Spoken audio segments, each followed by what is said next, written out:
مسجد الحرام مکۃ المکرمہ اور مسجد النبوی مدینہ المنورہ سے خطبے کا اردو ترجمہ کے لیے ہمارے سوشل نیٹ ورک کو فالو کرنا نہ بھولیں اور اپنے دوست احباب کے ساتھ بھی ضرور شیئر کیجیے۔ خطبہ جمعہ مسجد نبوی شریف بتاریخ 20 ذوالقعدہ 1444 ہجری بمطابق 9 جون 2023 بعنوان قصہ ام اسماعیل علیہ السلام اور سبق آموز نصیحتیں۔ خطیب فضیلۃ الشیخ عبد الباری الثبیتی حفظہ اللہ، ترجمہ بآواز عطاء اللہ بن عبد المجید۔ تمام تعریفیں اس اللہ کے لیے ہیں جس کا کوئی شریک نہیں ہے، وہ اکیلا ہے، تنہا ہے، اور میں گواہی دیتا ہوں کہ اللہ کے رسول محمد صلی اللہ علیہ وسلم اس کے بندے اور نبی ہیں جنہیں اللہ تعالیٰ نے خوشخبری دینے والا اور ڈرانے والا بنا کے بھیجا۔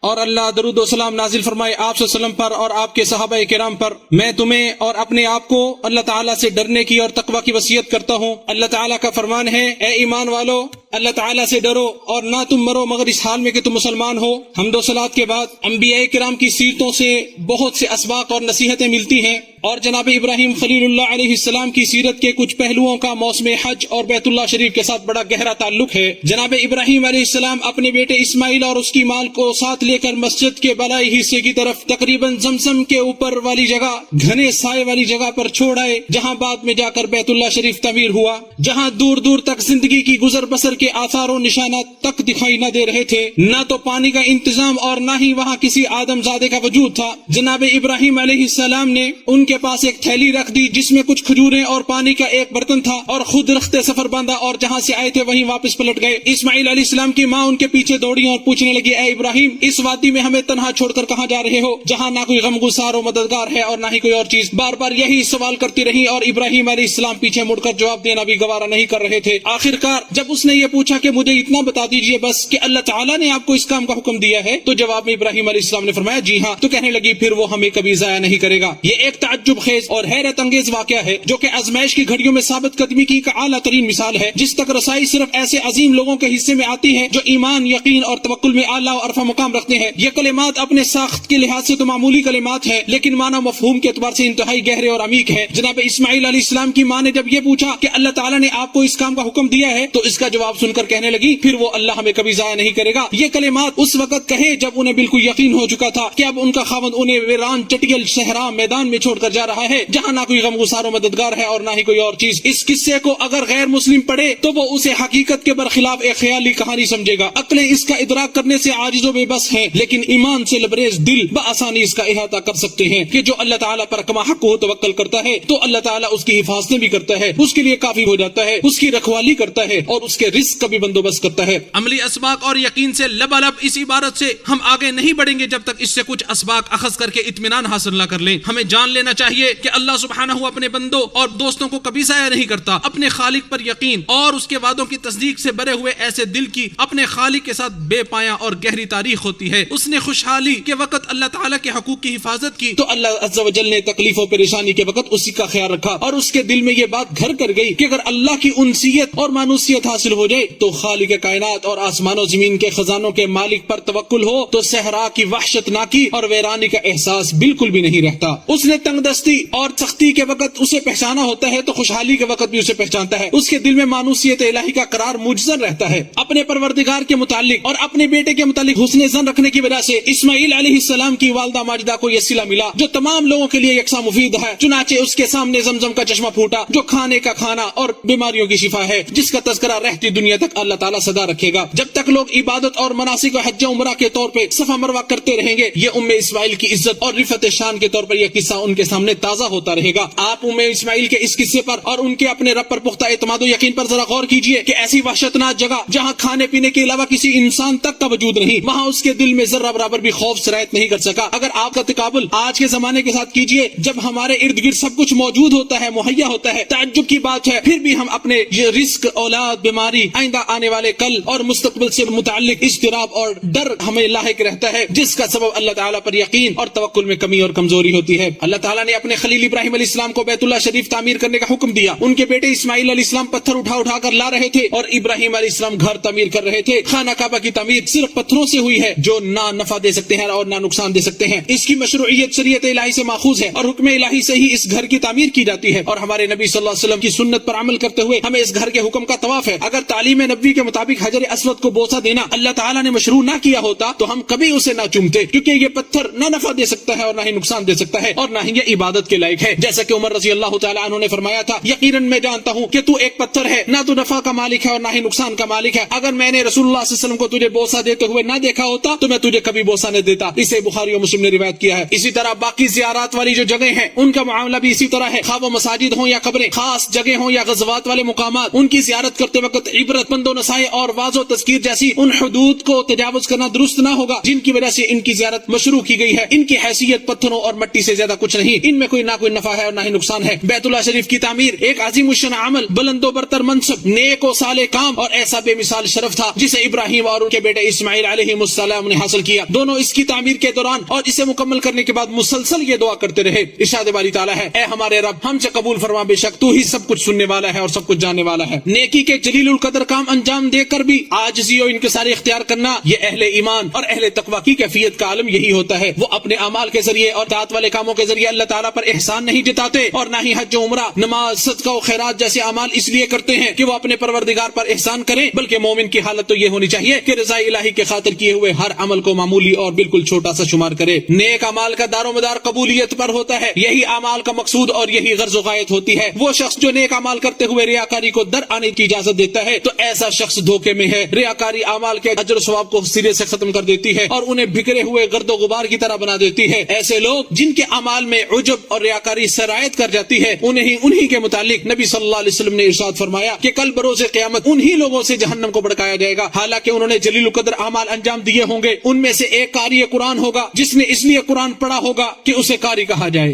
اور دوسرا مال و دولت خرچ کرنے والا ہوگا جس نے اس کے لیے مال بہایا ہوگا اور اسے سخی کا کریم کہا جائے گا، اور تیسرا جہاد و قتال کرنے والا ہوگا جس نے اپنی جان کی بازی صرف اس لیے لگا دی کہ اسے بہادر اور شجاع کہا جائے۔ مکہ مکرمہ اور بیت اللہ شریف کے لیے جناب خلیل علیہ السلام نے بہت سی دعائیں کی جن سے اس کی شان رفعت میں اضافہ ہوا، مقام و مرتبہ بلند ہوا اور اسے ایک عظیم کام کے لیے تیار کر دیا گیا، جیسا کہ ارشاد باری تعالیٰ ہے، اے ہمارے رب میں نے اپنی بعض اولاد کو تیرے بیت حرام کے پاس ایک وادی میں بسایا ہے جہاں کوئی کھیتی نہیں ہے۔ اے ہمارے رب میں نے ایسا اس لیے کیا تاکہ وہ نماز قائم کریں، اس لیے تو لوگوں کے دلوں کو ان کی طرف پھیر دے اور بطور روزی انہیں انواع و قسم کے پھل عطا کر تاکہ وہ تیرا شکر ادا کریں۔ یہ ایسی دعا تھی جو آسمانوں، فضاؤں اور بادلوں کو چیرتی ہوئی قدرت والے بادشاہ کے پاس ڈٹ ٹھہری۔ اب جسموں سے پہلے دلوں کی حسرت و بے قراری سبقت لے جاتی ہے، قدموں سے پہلے شوق و ذوق آگے نکل جاتے ہیں، دلوں میں محبت کے جذبات سموئے ہوئے یہ لوگ فوج در فوج ہر اونچی نیچی جگہ سے ہر طرح کی مشقت برداشت کرتے ہوئے اس گھر کی طرف لپکتے ہیں، ایسی لذت محسوس کرتے ہیں کہ جس کے آگے صعوبتیں اور مشکلات کوئی معنی نہیں رکھتی۔ آخر ایک اسلامی اجتماع ملتا ہے جس کی نظیر کہیں نہیں ملتی، جہاں سب فرق مٹ جاتے ہیں، تعصب پرستی دم توڑ جاتی ہے، قسم کے لوگ باہم ملتے ہیں، مختلف زبانوں اور لہجوں والے ایک ہی زبان میں پکار رہے ہوتے ہیں، لبیک اللہم لبیک، ہم حاضر ہیں اللہ، ہم بار بار حاضر ہیں۔ اور تاکہ یہ بابرکت اجتماع اپنے مقاصد کی تکمیل کر سکے اور اپنے حج و عمرہ کے مناسک ادا کر سکے، جیسا کہ ابراہیم علیہ السلام نے اپنے رب سے دعا مانگتے ہوئے کہا، ارشاد باری تعالیٰ ہے، اور یاد کرو جب ابراہیم نے کہا، اے میرے رب تو اس شہر کو پرامن بنا دے اور یہاں کے رہنے والوں میں سے جو لوگ اللہ اور یوم آخرت پر ایمان لائیں انہیں مختلف قسم کے میوے عطا فرما۔ بس اللہ نے ان کی دعا کو شرف قبولیت بخشا اور مکہ مکرمہ کو لوگوں کے لیے جائے قرار بنا دیا جہاں لوگ قلبی راحت اور سکون محسوس کرتے ہیں اور ہر طرح کے خوف و خطر اور مصائب و آفات سے اپنے آپ کو محفوظ سمجھتے ہیں۔ اس مقدس سرزمین کی طرف جس ظالم و جابر نے بھی ناپاک عزائم کے ساتھ پہنچنے کی کوشش کی، اللہ نے اس کو ہلاک کر دیا، کیونکہ امن و امان ایک بڑی چیز ہے، اگر امن ہی غارت ہو جائے تو دینی اور دنیاوی مصلحتیں معطل ہو کر رہ جاتی ہیں۔ اللہ کے خلیل ابراہیم علیہ السلام اللہ کی توحید کا پیغام لوگوں تک پہنچانے اور ان کے دلوں میں عقیدہ توحید کو راسخ کرنے کے لیے اللہ کی وسیع و عریض زمین کا بار بار چکر لگاتے رہے۔ آپ علیہ السلام نے نمرود کے ساتھ سوال و جواب کیے جس نے اس وقت الوہیت کا دعویٰ کر رکھا تھا۔ ارشاد باری تعالیٰ ہے، وہ کہہ رہا تھا کہ اس نے کہا میں زندگی بخشتا ہوں اور موت دیتا ہوں۔ اسی طرح آپ نے اپنے مشرک باپ کے ساتھ بحث و مباحثہ کیا اور اس کے ساتھ نرم زبان استعمال کی اور کہا اے میرے ابا جان کہہ کر اسے مخاطب کیا، اور اپنی قوم کے ساتھ مکالمہ کیا اور ان کو مختلف انداز سے مخاطب کیا۔ بحث و مباحثہ میں ان کے ساتھ مناسب اسلوب اختیار کیا تاکہ آپ ان کے اندر اللہ کی وحدانیت کے عقیدے کو جاگزی کر سکیں، اور اللہ تعالیٰ نے قرآن کریم میں اس پورے مباحثے کو پوری تفصیل کے ساتھ بیان کر دیا ہے۔ اب وہ تلاوت کی جانے والی والی آیات، بیان کیے جانے والے قصے اور عبرت پذیر دروس کی شکل میں ہمارے سامنے موجود ہیں۔ ابراہیم علیہ السلام کا طریقہ دعوت جس کی تائید قرآن کریم نے بھی کی ہے، اس سے ہمیں یہ سبق ملتا ہے کہ مکالمہ اور بحث و مباحثہ ہی غیر مسلموں کو دین کی طرف دعوت دینے کا سب سے کامیاب طریقہ ہے۔ اگر باصلاحیت اور بااہلیت لوگ اسلام کا پیغام پھیلانے اور اس کے رخ انور سے شکوک و شبہات کے گرد و غبار کو صاف کرنے کے لیے کوشاں ہو جائیں تو اس کی شان و عظمت ہی کچھ اور ہوگی۔ اسلام ایک فطرتی دین ہے اور اللہ سبحانہ و تعالیٰ کی وحدانیت کے عقلی نقلی دلائل اور آثار کتاب الہی میں اور کائنات میں پھیلے ہوئے ہیں۔ اس کے دلائل و براہین انتہائی واضح اور روشن ہے۔ ضرورت صرف سچے اور علم سے لیس افراد کی ہے جو ان ٹھوس دلائل کو اخذ کرے اور حکمت عملی کے ساتھ مستحکم انداز میں مکالمہ کرے، جیسا کہ ابراہیم علیہ السلام نے ان کے ساتھ پروکار زبان، بلیغ الفاظ اور عقلی علمی دلائل کی روشنی میں گفتگو کی۔ آج دنیا جنگ و جدال، لڑائی جھگڑے اور قتل و غارت گری اور تخریب کاری کی تباہیوں سے کراہ رہی ہے، اور اب اس بات کی سخت ضرورت ہے کہ دنیا کو دین اسلام سے متعارف کروایا جائے، جو امن و سلامتی، رحمت و رافت اور محبت و الفت کا دین ہے، جو انسان کو اس کے حقوق اور اس کا صحیح مقام و مرتبہ عطا کرتا ہے، بلکہ اسے اس کائنات کا محور و مرکز قرار دیتا ہے اور امن و امان کو وسیع پیمانے پر مستحکم اور مضبوط کر دیتا ہے۔ پھر اسی سے تعمیر و ترقی، خوشحالی اور فارغ البالی، سعادت اور بہترین زندگی میسر آتی ہے، اور اس میں کوئی شک نہیں ہے کہ گفتگو اور بحث و مباحثے کی زبان سے دوری غیر مسلموں کے اسلام سے دور ہونے کا ایک سبب ہے۔ ابراہیم علیہ السلام نے اپنی بیوی اور فرزند ارجمند اسماعیل علیہ السلام سے مکالمہ کر کے ہمیں یہ سبق دیا ہے کہ باہم بات چیت اور گفتگو ہی زندگی گزارنے کا منہج اور دستور ہے۔ یہ ایک تازہ غذا ہے جو میاں بیوی کے باہمی تعلق کو بھی مضبوط کرتی ہے، والدین اور اولاد کے درمیان تعلق کی بنیاد اور اساس ہے۔ سنجیدہ، باوقار اور نرم گفتگو کے فقدان کی وجہ سے تکلیف دہ صورتحال کا ہمیں سامنا کرنا پڑ رہا ہے۔ اولاد میں سرکشی پیدا ہو چکی ہے، طلاق و خلا کی شرح میں اضافہ ہوا ہے۔ شاید یہ صورتحال اہل حل و عقد کو اس بات پر آمادہ کر دے کہ وہ میدان میں اتریں اور خاندانی خلفشار کے اثرات سے سماج و معاشرے، قوم و ملت اور وطن کو بچانے کے لیے مہار کو اپنے ہاتھوں میں سنبھال لیں۔ ابراہیم علیہ السلام کا دین تمام انبیاء والا دین ہی ہے، جو یکسوئی والا، فطرتی اور خالص توحید پر مبنی دین ہے۔ ارشاد باری تعالیٰ ہے، ابراہیم نہ یہودی تھے نہ نصرانی، بلکہ وہ موحد مسلمان تھے اور وہ مشرکوں میں سے نہیں تھے۔ اللہ تعالیٰ میرے اور آپ سب کے لیے قرآن عظیم کو باعث برکت بنائے، مجھے اور آپ سب کو اس کی آیات ذکر حکیم سے نفع پہنچائے۔ میں اپنی بات کو مکمل کرتا ہوں، اللہ تعالیٰ سے استغفار کرتا ہوں، آپ بھی استغفار کرو، یقینا وہ بخشنے والا نہایت مہربان ہے۔